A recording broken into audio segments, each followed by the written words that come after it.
नमस्कार साथियों, कैसे हो सभी। उम्मीद करती हूँ कि आप अच्छे और स्वस्थ होंगे। मैं शशि रानी स्वागत करती हूँ अपने YouTube channel wifi study India में। तो आज की वीडियो में हम प्राचीन इतिहास के बारे में पढ़ने वाले हैं। तो प्राचीन इतिहास के अंतर्गत इसे कितने भागों में बांटा गया है इतिहास को, या फिर इतिहास के जनक कौन है, ये सारी बातें पढ़ेंगे।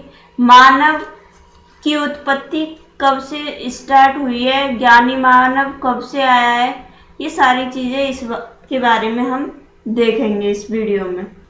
तो इतिहास के जनक हैं वो हेरोडोटस जी हैं। कौन है? हेरोडोटस। हेरोडोटस को जनक माना गया है। ठीक है, इन्होंने अपनी पुस्तक लिखी थी हिस्टोरिका। कौन सी पुस्तक थी? हिस्टोरिका इनकी पुस्तक थी। तो इसमें इतिहास को, जो प्राचीन इतिहास है उसको कितने भागों में डिवाइड किया गया है, बांटा गया है। तो वो 3 भागों में बांटा गया है।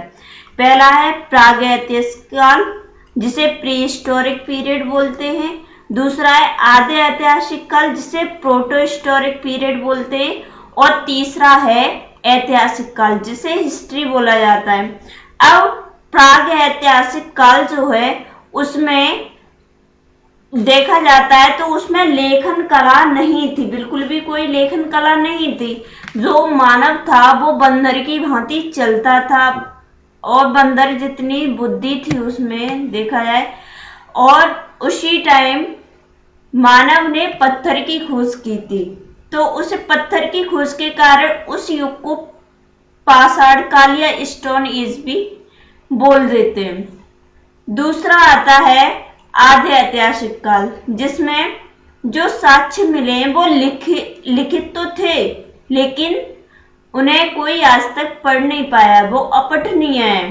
ठीक है, तो इसमें सिंधु सभ्यता की खोज सम्मिलित है। सिंधु सभ्यता की खोज में जैसे स्नानागार वगैरह और अन्नागार, मोहनजोदड़ो, ये सारी चीजें इसमें आई हैं। और इसमें मानव ने कांसे की खोज की थी। किसकी? कांसे की। इसे कांस्य युग भी बोला जाता है। ठीक है, और तीसरा आता है ऐतिहासिक काल, जिसमें जो लेखन सामग्री थी या जो लिखा हुआ था वो पठनीय था। मतलब ये हुआ कि वो पढ़ा जा सकता है। तो ये कब से माना जाता है? वैदिक काल से माना जाता है। इसे वैदिक काल से माना गया है। किसे? ऐतिहासिक काल को, जिसमें इंसान ने लोहे की भी खोज कर ली थी। ठीक है, तो आगे चलते हैं। इसमें ज्ञानी मानव, जिसे ज्ञानी मानव को क्या बोला वैज्ञानिक नाम? होमोसेपियंस। ठीक है, होमोसेपियंस ये वैज्ञानिक नाम है मानव का प्रवेश इस धरती पर आज से लगभग 30 या 40 हजार वर्ष पूर्व हुआ।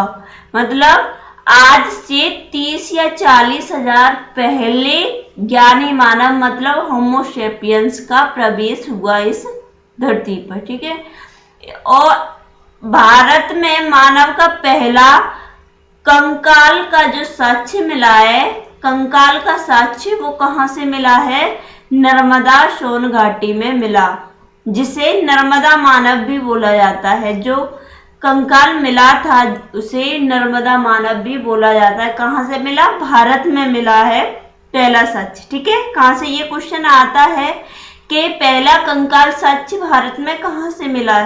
तो नर्मदा सोन घाटी में मिला था। ठीक है, और जो मानव कपी का प्रवेश हुआ वो कहां से साक्ष्य मिले? असम से साक्ष्य मिले। ठीक है, पहले जो मानव था वो बंदर था, उसके बाद मानव कपी बना, उसके बाद में मानव बना। और ये काल है प्रागैतिहासिक काल और आधे ऐतिहासिक काल और ऐतिहासिक काल, इनको धातुओं के आधार पर बांटने वाले जो पुरातत्वविद हैं उनका नाम है थॉमसन, जिन्होंने पहले जो प्रागैतिहासिक काल है उसे पत्थर का युग कहा, और आधे ऐतिहासिक काल को कांसे का युग कहा और ऐतिहासिक काल को लोहे का युग कहा। तो ये किसने विभाजन किया है? थॉमसन ने विभाजित किया है धातुओं के आधार पर। ठीक है, ये क्वेश्चन बनता है एग्जाम्स में। आगे चलते हैं। पहला औजार कौन सा था मानव का जो खोज की थी? वह था पत्थर। उसके बाद पत्थर से पत्थर उन्होंने रगड़ा तो उसमें आग उत्पन्न हुई, तो पाषाण काल में ही मानव ने आग की भी खोज कर ली थी। भारत में पुरापाषाण कालीन औजारों की खोज किसने की थी? रॉबर्ट ब्रुश ने की थी 1863 में। ठीक है, ये विश्व के भूगर्भ और पुरातात्विक माने जाते हैं। कौन? Robert brush. और भारत के पुरातात्विकविद कौन है? ये हैं कनिंघम जी हैं भारत के। आगे चलते हैं। प्रागैतिहासिक काल जो है इसके अंदर देखते हैं कि ये कब से कब तक चला है। प्रागैतिहासिक काल तो इसे स्टोन एज भी माना जाता है, पाषाण काल।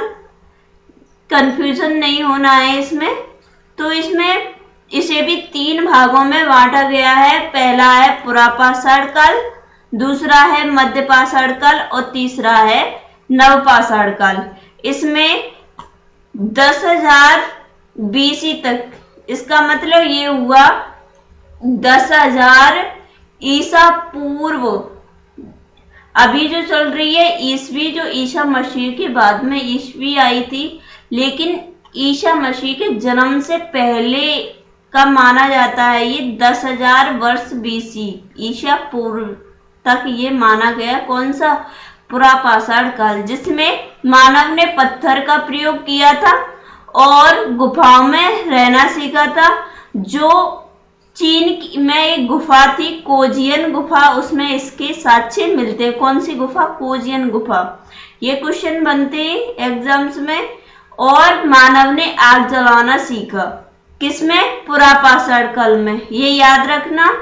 आगे है मध्यपाषाण काल, इसे बोलते हैं लवपाषाण काल भी बोला जाता है। ये 10,000 से 4,000 ईसा पूर्व तक चला था। इसमें जो मध्यपाषाण काल की खोज की थी वो कॉर्डलाइन ने की थी 1887 में, इसकी खोज की थी। इसमें मानव ने शिकार करना शुरू कर दिया था और पशुपालन करना स्टार्ट किया था। पशुपालन के साक्ष्य जो मिलते हैं वो आदमगढ़ MP से मिलते हैं। MP जो मध्य प्रदेश है वहां पे आदमगढ़ है, वहां पे ये पशुपालन के साक्ष्य मिलते हैं। मानव ने तीर कमान का भी प्रयोग किया था और मिट्टी के बर्तन का भी प्रयोग किया। मिट्टी के बर्तन के साक्ष्य मिलते हैं कहाँ से? इलाहाबाद जो उत्तर प्रदेश के अंदर है वहां से साक्ष्य मिलते हैं। और अंत्येष्टि, अंत्येष्टि का अर्थ है जलाना, मानव की बॉडी को जलाना या दफनाना, इसके भी साक्ष्य मिलते हैं। किसके अंतर्गत मिलते हैं? ये मध्यपाषाण काल के अंतर्गत मिलते हैं। अब आगे नवपाषाण काल। तो नवपाषाण काल 4,000 से 2,500 ईसा पूर्व तक चला। इसमें मानव ने पहिए की खोज की और कृषि करना वैसे तो इसमें मध्यपाषाण काल में ये शुरू कर दिया था, लेकिन साक्ष्य जो ज्यादा साक्ष्य मिले वो कृषि के इसमें नवपाषाण काल में मिले। नवपाषाण काल में अच्छी खासी खेती होना स्टार्ट हो गई थी। इसमें साक्ष्य मिलते जो मेहरगढ़ से मिलते। कहां से मिलते? मेहरगढ़ पाकिस्तान में। मानव ने क्वेश्चन आता है, मानव ने कृषि में सबसे पहले कौन सी फसल के साक्ष्य मिलते हैं? तो ये सबसे पहले जौ और गेहूं के साक्ष्य मिलते हैं, जो कि कहां से मिलते हैं? मेहरगढ़ पाकिस्तान के अंतर्गत है ये। ठीक है, और यहाँ पे देखा जाए इंडिया में जो इलाहाबाद है वहां पे है कोल्डी हब। कोल्डी हब में धान के साक्ष्य मिलते हैं। मानव ने पालतू पशु जो था उनका कुत्ता था और तावे की खोज की थी। इसी में किसमें? नवपाषाण काल में। और औजार भी बनाए, औजारों में कुल्हाड़ी बनाई। इसके साक्ष्य कहाँ से मिलते हैं? तमिलनाडु से मिलते हैं। तो याद रखना। अब आता है मृदवंड। मृदवंड मनका या मटका या मिट्टी के बर्तन, ये एक ही बात है। ये किस में मिलते हैं? नप्पाषाढ़ काल में इसके साक्ष्य मिलते हैं। अब आगे चलते हैं। सभ्यता जाति का पालना किसे कहा जाता है? तो सभ्यता जाति का, सभ्यता कहाँ पे अच्छी थी? ये एशिया की थी। और मानव जाति का पालना, मानव सबसे पहले कहाँ पर था? तो वो अफ्रीका में था। अफ्रीका में प्रवेश हुआ था सबसे पहले। विश्व का सबसे बड़ा पुरातात्विक संग्रहालय कहाँ पर है? तो ये है कोपेनहेगन, जो डेनमार्क में है। ये क्वेश्चन आता है, इंपोर्टेंट है। भारत में जो पुरातात्विक संग्रहालय है वो कहाँ स्थित है? तो भारत में है भोपाल में, जो इंदिरा गांधी मानव संग्रहालय के नाम से जाना जाता है। ये किस मंत्रालय के अंतर्गत आता है? ये आता है सांस्कृतिक मंत्रालय के अंतर्गत। याद रखना। भारत के पुरातात्विक शास्त्र के जनक कौन है? विश्व के कौन थे? विश्व के मैंने अभी बताए थे, ये ऊपर बताए थे अभी, ये थे रॉबर्ट ब्रुश। ठीक है। और भारत के मैंने बताए थे कनिंघम जी, ये आपको दिख रहे होंगे। तो इसमें भी पूछा गया है कि भारत में पुरातात्विक शास्त्र के जनक कौन है? तो ये हैं सर अलेक्जेंडर कनिंघम जी। ठीक है। आगे है लोहरा देव में किसके साक्ष्य मिले? चावल के साक्ष्य मिले, जो 8000 ईसा पूर्व पहले के साक्ष्य हैं। ठीक है। कृषि सबसे पहले यही हुई थी, कहां पर? लोहरा देव में हुई थी। गेरुवर्णीय मृदवंड मिला। ये मृदवंड मतलब मटका या बोल सकते हैं मिट्टी के बर्तन। ये कहां पर मिला? जो गेरुवर्णीय था ये मिला। नप्पाषाढ़ काल से तो संबंधित है। सारे मृदवंड कहां से मिले? नप्पाषाढ़ काल में। और ये कहां पर मिला है? ये हरियाणा में मिला है। ठीक है। ये वहां की सभ्यता थी। अब आता है अगला आद्य ऐतिहासिक काल। इसमें पढ़ेंगे सिंधु घाटी सभ्यता। आद्य ऐतिहासिक काल में सिंधु घाटी सभ्यता आती है, जिसे कांस्य युग भी बोला गया। और इसमें जो लिपि थी लेकिन अपठित थी, जिसे कोई नहीं पढ़ पाया है। इसमें चित्र बने हुए थे पशु पक्षियों के, तो उन्हें कौन समझ रहा है क्या है ये? कुछ टेढ़े मेढ़े अक्षर थे, कुछ अजीब तरीके के, ये डंडे से खड़े हुए, कुछ ऐसे अजीब टाइप के थे। तो ये कोई नहीं पढ़ सका है आज तक। ये सिंधु घाटी सभ्यता 2400 ईसा पूर्व से 1750 ईसा पूर्व तक मानी गई है। ये कहा जाए अब से लगभग 4000 वर्ष पहले की ये बात है। इसमें जो सभ्यता थी वो नगरीय थी। ये याद रखना कि जो सिंधु घाटी सभ्यता थी वो कैसी थी? नगरीय थी। क्वेश्चन आता है सबसे पहले सिंधु घाटी पर ध्यान दिया, तो किसने ध्यान दिया था सबसे पहले सिंधु घाटी पर? चार्ल्स मैसन ने 1826 में। 1853 से 56 के दौरान कराची लाहौर रेलवे लाइन बिछाते समय पता चला, किसको पता चला था? कनिंघम और बर्टन बंधु को पता चला था कि यहाँ पे कोई सभ्यता है, खुदाई करनी चाहिए। तो ASI के जो पुरातत्व विभाग बना वो बना था 1861 में बना था। और इसके अध्यक्ष बनाए गए कौन? जॉन मार्शल जी बनाए गए। कब? 1921 में जॉन मार्शल जी ASI के अध्यक्ष बनाए गए। इसमें जॉन मार्शल ने दयाराम सैनी को 1921 में दयाराम सैनी को हड़प्पा सभ्यता की खुदाई करने के लिए आदेश दिया। कि इसकी खुदाई करवाओ, इसमें कैसी सभ्यता है। तो इस सभ्यता का नाम रखा गया जॉन मार्शल। जो इस सभ्यता का नाम रखा वो जॉन मार्शल ने रखा था। सिंधु घाटी सभ्यता के समकालीन सभ्यता और कौन कौन सी थी? वो मेसोपोटामिया की सभ्यता थी और दजला और फरात नदी की सभ्यता थी और ईरान, सीरिया, इराक की भी सभ्यता थी। इनमें भी बहुत सारे नगर दबे हुए मिले थे। तो ये सिंधु घाटी सभ्यता थी। ये कैसी सभ्यता थी? इनकी लिपि कैसी थी?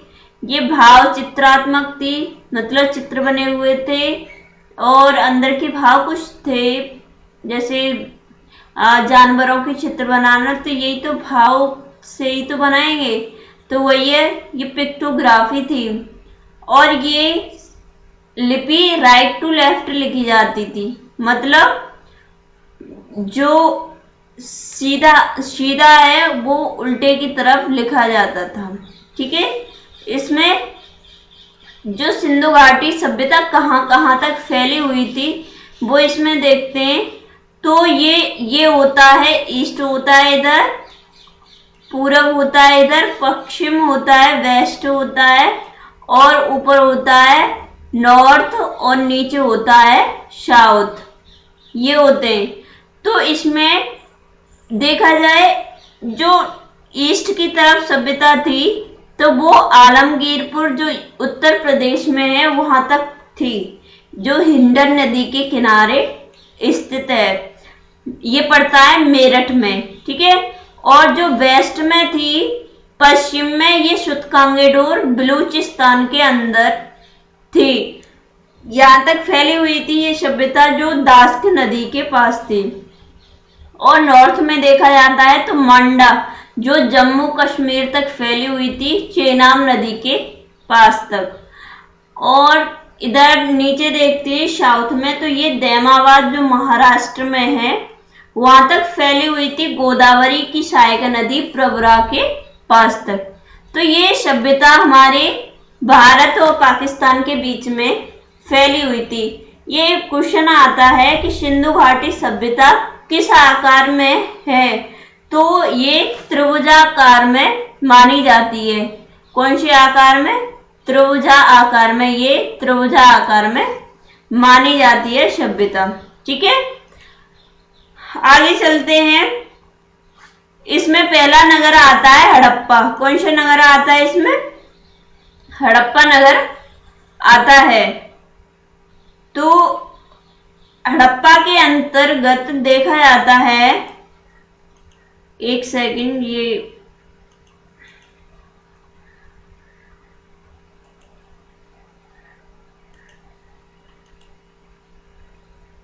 हाँ, तो हड़प्पा के अंतर्गत जो हड़प्पा शहर था वो कहाँ पर स्थित है? पाकिस्तान में स्थित है। इसकी खोज किसने की थी? दयाराम साहनी ने की थी 1921 में। ये क्वेश्चन बनते हैं तो याद रखना। कौन सी नदी थी? रावी नदी थी। और इसमें साक्ष्य कौन कौन से मिले हैं? तो कुमार का चाक, श्रमावास और अन्नागार, जिसमें 12-12 कक्ष हुआ करते थे। अन्नागार बहुत बड़ा अन्नागार हुआ करता था। और इसमें मातृ देवी की मूर्ति मिली और ओखली जो लकड़ी की बनी हुई थी, ओखली वो मिली, उसके साक्ष्य मिलते हैं।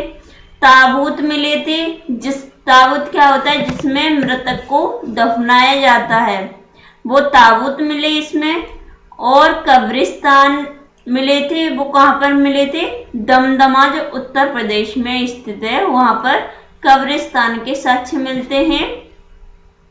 और इसमें हाथी की खोपड़ी मिली, एक श्रृंगीय जानवर मिला, गेहूं और जौ के साक्ष्य मिले और तांबे की इक्का गाड़ी। किसकी? तांबे की इक्का गाड़ी मिली। और स्त्री के गर्भ से निकलता पौधा का चित्र भी मिला। और सबसे पहले जो खेती हुई थी उसके साक्ष्य, जो कपास के साक्ष्य मिलते हैं। किसमें? सिंधु, ये हड़प्पा सभ्यता में। ठीक है, अगला आता है दूसरा जो मोहनजोदड़ो। मोहनजोदड़ो एक शहर था, तो ये भी पाकिस्तान के अंतर्गत है। तो इसकी खोज की थी राखल दास बनर्जी ने 1922 में। अब इसमें नदी कौन सी थी? सिंधु नदी थी। और स्थान कौन सा था? लरकाना, जो पाकिस्तान में पड़ता है। इसमें पुरोहित आवास मिले, स्नागार मिले। इसमें सबसे बड़ी जो इमारत थी वो स्नानागार थी, और अन्नागार भी मिला। देखो अन्नागार इसमें हड़प्पा सभ्यता में भी मिला और मोहनजोदड़ो की सभ्यता में भी मिला, ये याद रखना। कुआं भी मिला, कपास से बुने हुए कपड़ों के साक्ष मिले थे इसमें। तो चौड़ी चौड़ी सड़कें मिली, पशुपति शिव, नटराजन शिव, ये शिव की पूजा किया करते थे, तो इसके साक्ष्य मिले हैं। और सभागार हुआ करता था इनका। काशी की मूर्ति मिली, नर्तकी की, ये इंपॉर्टेंट है, बहुत इंपॉर्टेंट, ये कई बार क्वेश्चन में आया भी है। काशी की मूर्ति जो किसकी मिली थी? नर्तकी की।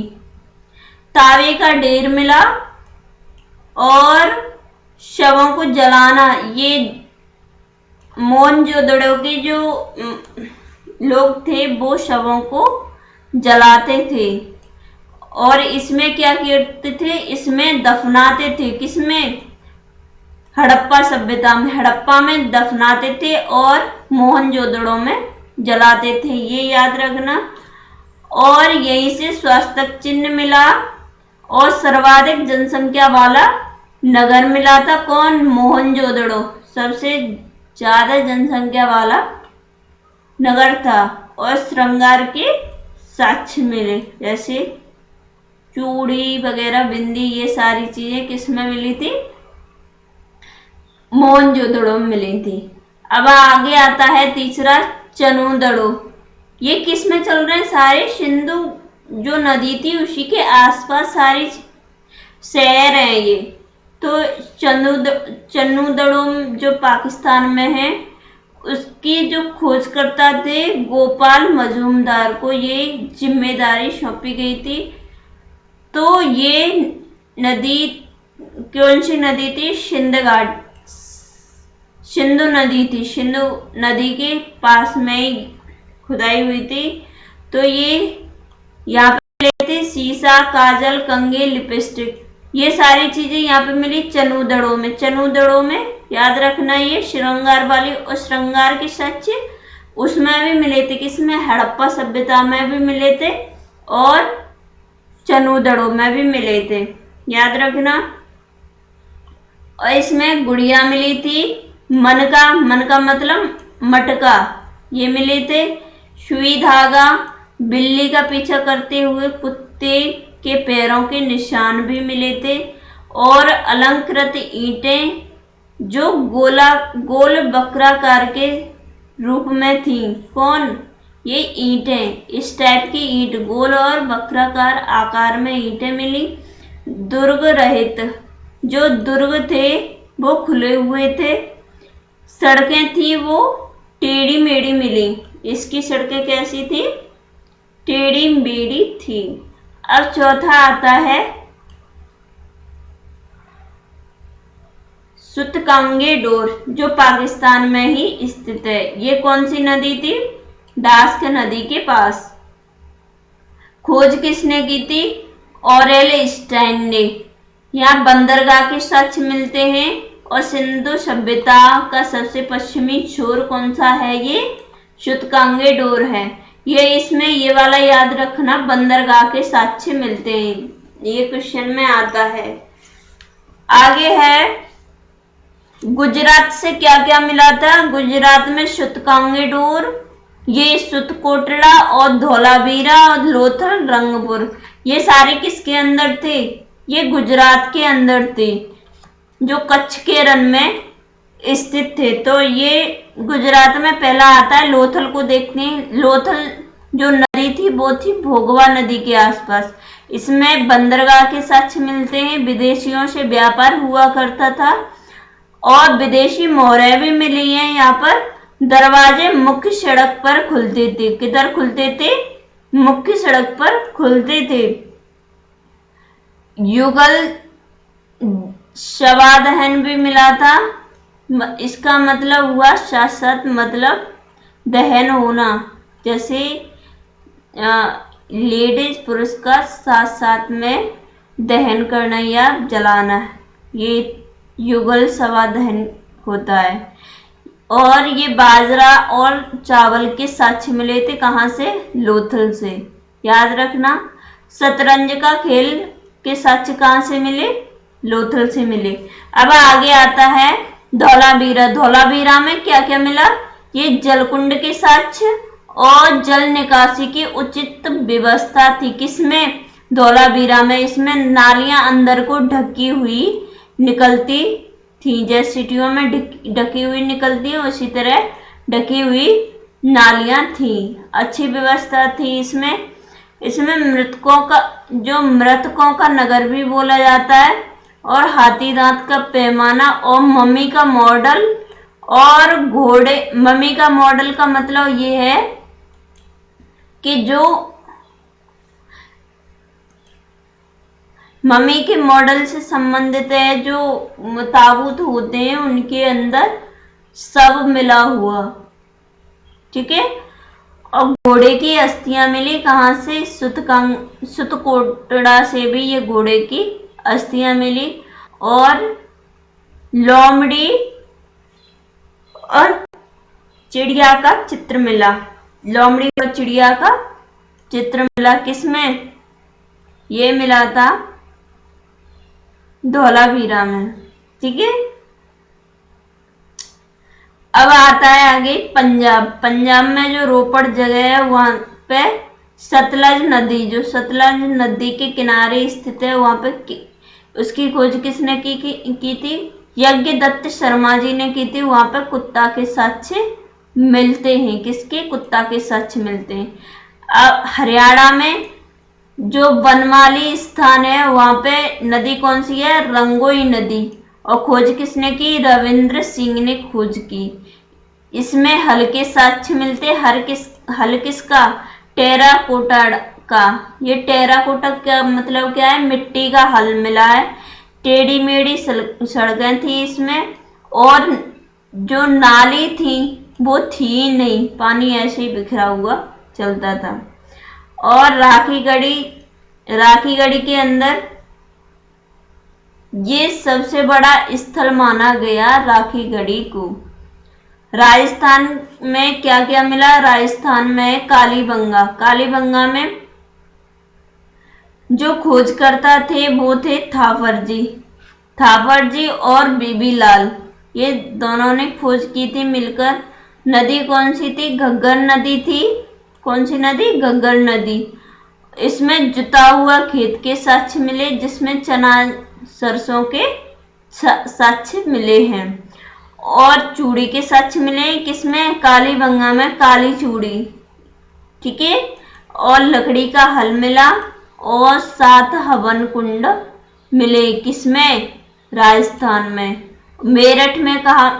मेरठ में जो आलमगीरपुर है वहां तक खुदाई हुई थी हिंडन नदी के पास में। यहाँ पर इतना इम्पोर्टेंट नहीं था कि क्या मिला है क्या नहीं, ठीक है। आगे सिंधु घाटी सभ्यता की जुड़वां राजधानी किसे माना जाता है? तो ये माना जाता है मोहनजोदड़ो और हड़प्पा को। ये जो सिंधु घाटी सभ्यता के लोग थे ये व्यापार किया करते थे, तो ईरान और फारस से व्यापार किया करते थे। पतन का कारण क्या था? जो सिंधु घाटी सभ्यता का पतन था उसका कारण माना जाता है बाढ़ के आ जाने से ये सारे जो नगरीय जो व्यवस्था थी सारी डूब चुकी थी। तो उम्मीद करती हूँ आपको मेरा ये सेशन अच्छा लगा होगा। तो ये सेशन अच्छा लगा हो तो इसे लाइक शेयर सब्सक्राइब ज़रूर करें, और मुझे भी मोटिवेट करें, क्योंकि आप मोटिवेट मुझे करोगे तो मैं और भी अच्छी वीडियो आपको प्रोवाइड करूँगी। आज के लिए इतना ही, ठीक है। धन्यवाद।